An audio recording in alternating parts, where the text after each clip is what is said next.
ప్రజల దేవుని యొక్క గొప్ప ఘనమైన నామములు వీక్షించున్నటువంటి ప్రతి ఒక్కరికి ప్రభు పేరిట శుభాభివందనములు తెలియజేసుకుంటూ ఉన్నాను. ఈ దినం దేవుడు మనకిచ్చినటువంటి ఒక నూతనమైనటువంటి వాగ్దానం. అది కీర్తన గ్రంథము 118వ అధ్యాయము 8వ వచనం. మనుషులను నమ్ముకొనుట కంటే యెహోవాను ఆశ్రయించుట మేలు. దేవుడు సూటిగా స్పష్టంగా ఈ దినమున మనందరితో మాట్లాడుతున్నాడు. మనుషులను నమ్ముకొనుట కంటే యెహోవాను ఆశ్రయించుట మేలు.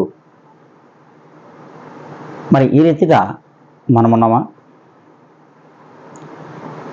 ఎప్పుడైతే మనుషుల హృదయాలను తెలుసుకోవాలని ఏ దినమైతే మనం తపన పడతామో, ఏ దినమైతే మనుషులు నమ్ముకొని వారి వెంట పరుగెడతామో, ఆ దినం మనం దేవుణ్ణి విస్మరిస్తాం. అందుకే దేవుడు స్పష్టంగానే మనందరికీ తెలియజేస్తున్నాడు.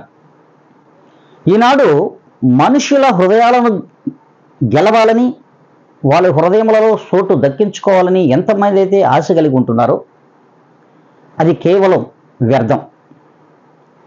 దేవుని హృదయంలో స్థానమును ఏ దినమైతే నువ్వు సంపాదించుకుంటావో అది శ్రేష్టమైనదని, అందుకే యెహోవాను నమ్ముట మేలు అని దేవుని వాక్యం సెలవిస్తూ ఉంది. మరి ఈ రీతిగా పయనిస్తున్న వారు ఎంతమంది ఉన్నారో ఒక్కసారి జ్ఞాపకం చేసుకోవాలని, మరి అలా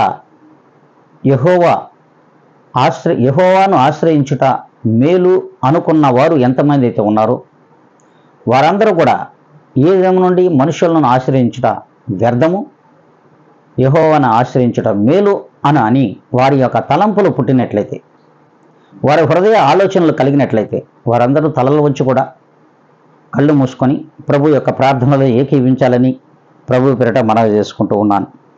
మహాపురుషుడా, ప్రేమ నమ్మకము కలిగిన మా గొప్ప ఘనమైన తండ్రి, ఇదిగోనైనా ఈ దినమున మీరు ఇచ్చినటువంటి వాగ్దానము చేత మమ్మల్ని నడిపించమని, ఇదిగోనైనా మిమ్మల్ని నమ్ముకొని మీలో జీవించుటకు కావలసిన గొప్ప సహాయమును మాకు దయచేయమని యేసు క్రీస్తు యొక్క గొప్ప ఘనమైన నామములో వీక్షించుతున్నటువంటి ప్రతి ఒక్కరిని మీ చేతులకు అప్పగించుకుంటున్నాను. నన్ను నేనుగా మిక్కిలిగా తగ్గించుకొని అడిగి వేడుకొని ప్రార్థిస్తున్నాను మా తండ్రి. ఆమేన్.